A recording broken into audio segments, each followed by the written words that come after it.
আজি আৰু অহা কাইলৈ অৰ্থাৎ যোৱা বছৰৰ পিছত দ্বিতীয় বছৰৰ কাৰণে তেজপুৰত লিচু উৎসৱৰ আয়োজন কৰা হৈছে। এই লিচু উৎসৱৰ আয়োজন কৰাৰ কাৰণটো হৈছে তেজপুৰৰ যি লিচু, এই লিচুৰ সোৱাদ আৰু তেজপুৰৰ লিচুৰ যিটো পৰিমাণ ডাঙৰ, সেই তাৰ অন্য লিচুৰ লগত নিমিলে আৰু তাৰ গুণগত মানদণ্ড বহুত ওপৰত। আৰু সেইকাৰণে আমি এটা প্ৰজেক্ট লৈছোঁ, আমি প্লেন লৈছোঁ যে তেজপুৰৰ লিচুৰ প্ৰসাৰ হওক, প্ৰচাৰ হওক আৰু এখন মাৰ্কেট দখল কৰিবলৈ, বজাৰ দখল কৰিবলৈ সক্ষম হওক। তাৰ লগে লগে আৰু এটা কোৱা লিচু উৎপাদন বৃদ্ধি কৰিব, লিচুৰ পুলি আমি বিতৰণ কৰিব লাগিব, বেছি বাগান খুলিব লাগিব, তাৰ পৰা উৎপাদন হ'ব। আৰু উৎপাদন চাইণ্টিফিকভাৱে যদি বিজ্ঞানসন্মতভাৱে যদি আমি লিচু উৎপাদন কৰিবলৈ আৰম্ভ কৰোঁ, তেনেহ'লে আমাৰ লিচুৰ বজাৰখন আমি ডাঙৰ কৰিব পাৰিম।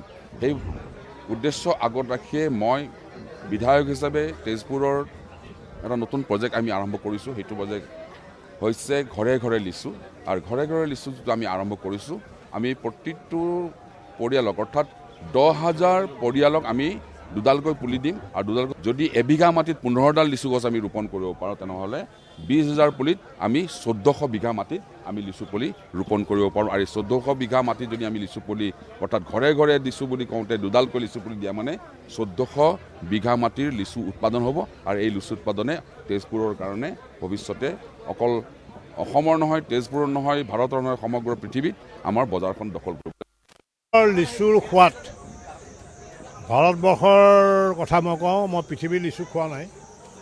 তেজপুৰৰ লিচুৰ সোৱাদটো মানে ভাৰতবৰ্ষৰ অন্যান্য ৰাজ্যত মই পোৱা নাই। মই দিল্লীতো খাইছোঁ, বেলেগ বেলেগ জেগাতো খাইছোঁ, কিন্তু ইয়াৰ যিটো তেজপুৰৰ যিটো সোৱাদ আছে, সেই সোৱাদটো বেলেগ ভাৰতবৰ্ষৰ অন্যান্য ৰাজ্যত নাই। গতিকে আমাৰ জিলা প্ৰশাসনৰ সৌজন্যত আমাৰ যিটো 6 আৰু 7 তাৰিখে যিটো লিচুৰ যিটো উৎসৱ ফেষ্টিভেল পাতিছে, ইয়াৰ প্ৰচাৰ প্ৰসাৰৰ কাৰণে আৰু খেতিয়কসকলক উদগনি কৰাবৰ কাৰণে আৰু বায়াৰ চেলাৰ যিটো মিট, গতিকে ইয়াত প্ৰশংসনীয়। আৰু মই জিলাৰ উপায়ুক্ত ডাঙৰীয়াক কৈছোঁ যে আমাৰ ফালৰ পৰা, সাংসদৰ ফালৰ পৰা কিবা আমাৰ কৰিবলগীয়া থাকিলে, আনুষংগিক যদি আমি সা সৰঞ্জাম দিব লাগে, মেচিনাৰী দিব লাগে, আমি দিম।